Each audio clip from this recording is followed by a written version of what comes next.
And we're live. All right, welcome back. This week, we're back with another great topic. I've been excited to talk about this one because I get the question all the time. And you're probably wondering, why isn't my dog listening to me? I get that all the time, and there is a reason behind it. So, the reason why your dog's not listening, one thing I want to talk about, which is very important, is applying the 3Ds to your dog's dog training. And so you're probably thinking, like, what the heck is like 3Ds? What does that mean? And when I talk to my clients about the 3Ds, which I'll name them off, which is duration, distance, and distraction. And before I jump into it, let me just go over briefly what each of that means. And then I can go into, how to apply that to getting your dog to listen. So duration just means the length of time your dog has to maintain a behavior. So for instance, if you're asking your dog to sit, how long can your dog sit? We're talking about, duration there. Can they sit for 5 seconds, 10, 15? So duration just means the amount of time your dog's able to stand still for something. Talking about distance. Distance is how far away your dog perform or can do that behavior.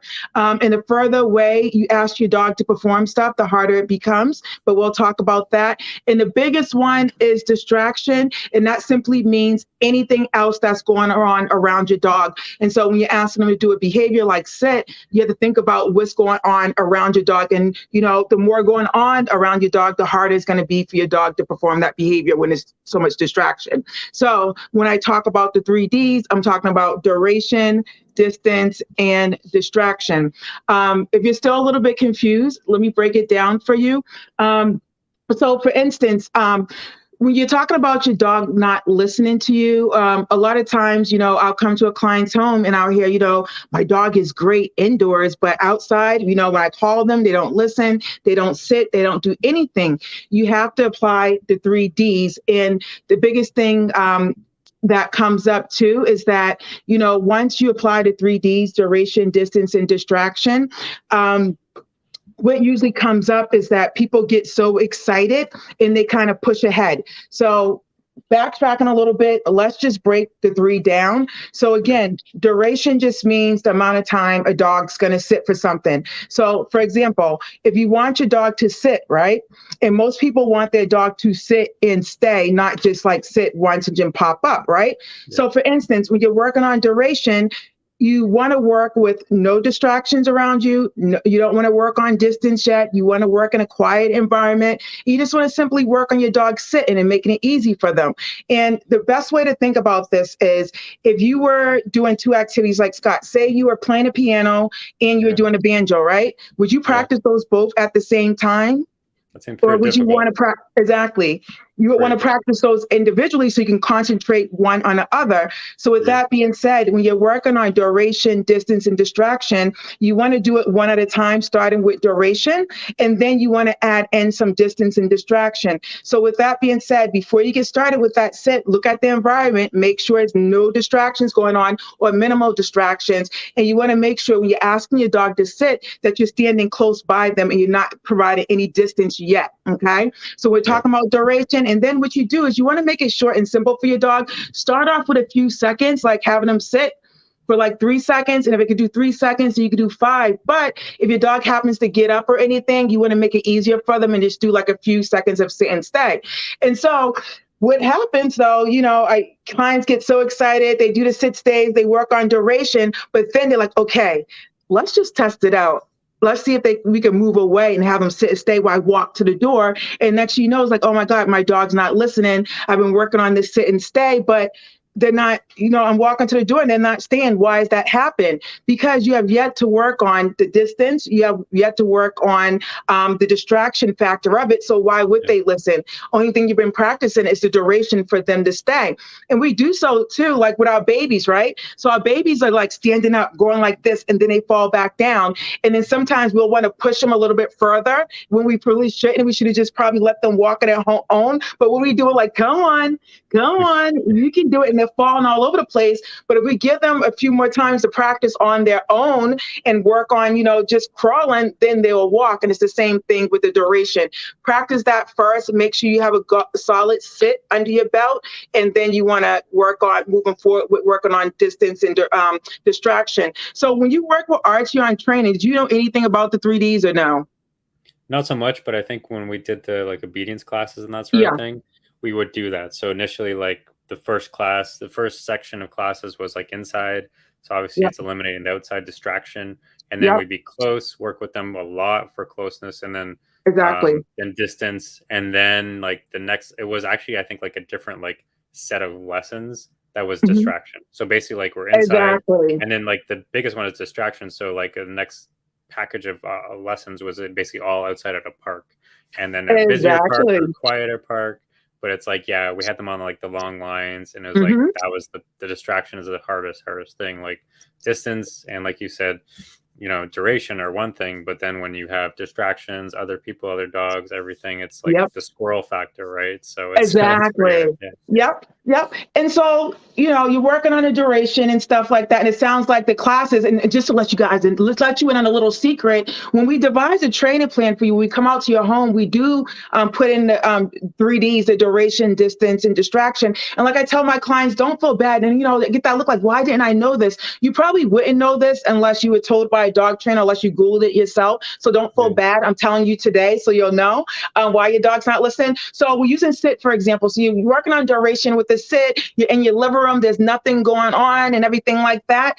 And so what you want to do is start to add some distance, right? Because your dog's sitting really good. And so when you add distance, again, you want to start off simple for your dog and for yourself and make it easy. So just step one step away, tell your dog to stay. And you want to make sure you're using treats and all this to not bribe them, but to get them to do it more reliably. I can't believe I just said that. We're not bribing here. We just want them to perform the task. And so you want to give your dog a treat when they do stay, so they want to stay more often, right?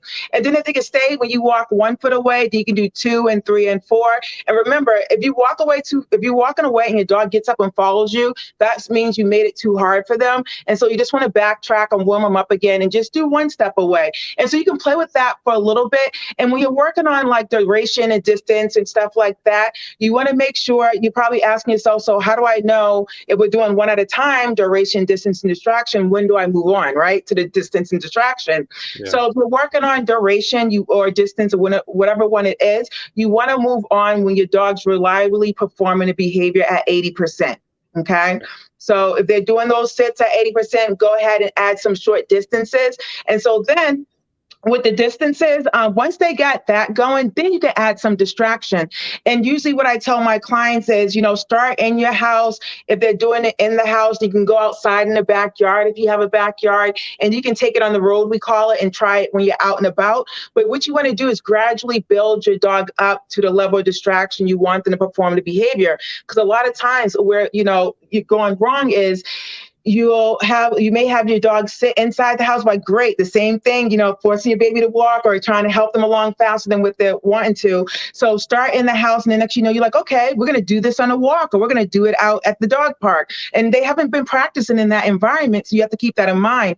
So you want yeah, to start off with a gradual level of distraction. So start off in your home with no distraction. Take them outside in the backyard. You're probably thinking like, my backyard's not that distracting, but they have the leaves blowing around. They may have other dogs barking from another yard. And squirrels, exactly like Scott said, Scott's adding about those squirrels. Yeah, very much so. squirrels too. It's all these type of noises going on. So that's a good next step to work on distractions instead of taking them out and about, thrusting them into the world, asking them to do sits like that. So once you're working in your backyard and it's so used to doing it around all that distraction, then you can take it out and about and work on those sits during walks and ask them for sits before going out the door. Even that's a good one. And so just keep in mind when you're working on this, you're like, you guys probably, I hope you have your pencil and pad here. You're like, okay, I know what I'm going to do for duration, distance, and distraction. Just know that if your dog's not performing the behavior in the environment you're asking them to, that means it's too hard for them to do and that they're not used to working in that level of distraction. And your best bet is to take them out that situation if you can and work on the behavior in a less distracting environment, if that, makes sense. And so Yeah. when you did the distraction part with Archie, what kind of things they do in class with you or just in general, what did you do? I mean, for us, it was definitely like the park scenario was like the Yep. hardest part. So that was sort of the next level. Yep. And then it'd be how, so like it almost, we basically got to the park and then we reset, like how you're saying, like you almost start off from the beginning. So you're very close to them, short Yep. durations, increased duration, increased distance. and then as it's introducing all the distractions. So and then it depended what time we went as far as like how busy the park was, and so Exactly. that sort Exactly. of thing. Mm-hmm. And then we would be encouraged to practice, obviously, because only once a week we have the class. So practice at home, figure out, like, obviously, if he seems overwhelmed at a certain level, take him back a step, and sort of like every dog's a little bit different. So not all of them are going to pick it up as fast as each other. And it's just sort of being more aware of how they're reacting, and then, really understanding and watching them and saying, okay, they're good. And then I think one tip was like when you're first doing distance, and let me know if this is correct or not, is like walk backwards so you're facing them, and then the next level is like turn your back. Yes, Scott. Yes. So what Scott's saying is, oftentimes when you're working on the sit stays and you're walking away, and as soon as you turn your back, it's very hard for a dog. They're like, oh, where are they going? Where are they going? And so you want to make sure that when you're working on those sit stays that you walk backwards, so that you're not making it more distracting by turning away. There is going to be a point where you can turn away, but right now, you don't move backwards. And another great tip is, when you're working on those sit stays, don't call your dog to you, because then they think that when you do turn away, they can run up to you. What you want to do is just tell them to sit, stay, and walk back to them and treat them where they are in that stay. Okay. But that's actually one thing that you mentioned now just made me think of something that we were taught, and let me know if this is accurate, but like a stay, like what you're saying, a stay is not for them to come to you, it's for them to stay there until you come back to them. Exactly. But a wait command is for them to come to you. So like you tell wait, and it's like kind of like a stay, and then you walk, and there's a release to a wait, right? And then they come to you. Yeah, look at you dog trainer. Yes, Scott's absolutely. I love it with my clients. I like, you guys are talking dog trainer to me. I love it. Yes, Scott's absolutely right. Wait is very different from stay. Stay means you want them to stay there for a long period of time. And wait's more like a temporary thing, like waiting at the door, waiting for the door to be released out to go, waiting for your food to be put, the dog's food to be put on the ground, then releasing them to get that. So you're absolutely right about that. And so, piggybacking off that, now that you're saying that, I know we're talking about the 3 Ds here, but there's so many other factors that go into play when it comes to getting your dog to listen, but those are the main ones.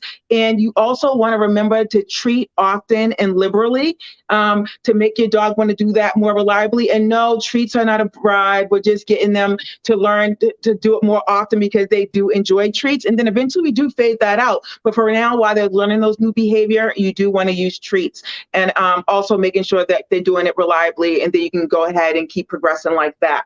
But putting it all together, like I said, work on one at a time, duration first, distance and distraction. And just know when you're working on these, when you switch to, like, say you're doing duration and then you switch to distraction, you're also making it harder for the dog to stay. So you just want to make sure every time you start like a new distance, duration, or anything like that, that you make one easier for the dog. So for instance, if you're working on sit, stay with duration, again, you don't want them to stay for a long time because you're moving further away. So that's why we only move one step away first before doing like 10 feet, because then it'll make the duration a little bit longer. It may be a little bit confusing, but it's like literal. Hopefully that makes sense. Literally. Yeah, baby steps. Exactly. Literally. Baby steps. Yep. So I hope you gained some good insight into why your dogs do not listen. If you have any additional questions, I know sometimes this can be tricky if you're not a dog trainer.